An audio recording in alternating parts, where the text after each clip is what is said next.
মাথার উপর খোলা আকাশ আর পায়ের নিচে ক্রমাগত সরে যাওয়া মাটি, নদী ও সাগর বেষ্টিত পটুয়াখালীর রাঙামালীর বিচ্ছিন্ন দ্বীপ ইউনিয়ন চালিতাবুনিয়ার মানুষের কাছে এটি কোনো গল্প নয়, বরং নিত্যদিনের দুঃস্বপ্ন।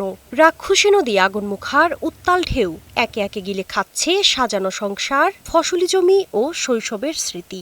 যে ইউনিয়নটি একসময় ছিল ফসলে সমৃদ্ধ, আজ তা দাঁড়িয়ে আছে মানচিত্র থেকে পুরোপুরি মুছে যাওয়ার চরম শঙ্কায়। ৬টি ইউনিয়ন নিয়ে গঠিত রাঙামালী উপজেলায় একটি ইউনিয়ন ছাড়া প্রায় সব ইউনিয়নই সড়ক যোগাযোগহীন। এর মধ্যে চালিতাবুনিয়া ইউনিয়ন পুরোপুরি বিচ্ছিন্ন, যাতায়াতের একমাত্র ভরসা লঞ্চ ও ট্রলার। এই ইউনিয়নে প্রায় ১০,০০০ পরিবার বসবাস করলেও নদী ভাঙনের কবলে পড়ে ইতিমধ্যে প্রায় ২,০০০ পরিবার সর্বস্ব হারিয়ে পথে বসেছে। প্রায় ১০ আনি মতো ভেঙে গেছে, ৪ আনির মতন জায়গা আছে। এখন এমন নদী ভাঙনের কবলে পড়ছে, আমাদের মাথা গোজার মতন কোথাও জায়গা নাই।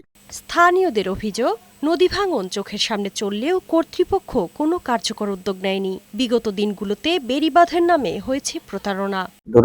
সময়ের ভিতরে যদি বেড়িবাঁধ না হয় চালিতাবুনিয়া থাকবে না। সাধারণ একটু বেরিবেদ দেয় কোনো রকম, যা আমাদের থাকার মতো কোনো উপযোগী হয় না। মানববন্ধন সহ একাধিকবার জেলা প্রশাসক, বিভাগীয় কমিশনার ও সংশ্লিষ্ট দপ্তরে লিখিত আবেদন করলেও কোনো কার্যকর ব্যবস্থা নেওয়া হয়নি বলে অভিযোগ স্থানীয় সরকারের।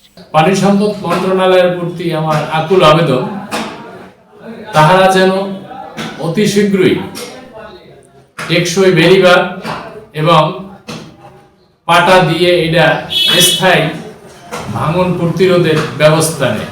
এদিকে পানি উন্নয়ন বোর্ডের সাথে কথা বলে প্রয়োজনীয় ব্যবস্থা গ্রহণ করার আশ্বাস দিলেন উপজেলা নির্বাহী কর্মকর্তা। পানি উন্নয়ন বোর্ডের সাথে কথা বলে আমরা প্রয়োজনীয় ব্যবস্থা গ্রহণ করব, যেন এই অঞ্চলটিকে নদী ভাঙন থেকে রোধ করা যায়। মানচিত্র থেকে হারিয়ে যাবার আগেই চালিতাবুনিয়া ইউনিয়ন রক্ষায় কার্যকর উদ্যোগ নেবে সরকার, এমনটাই প্রত্যাশা ইউনিয়নবাসীর।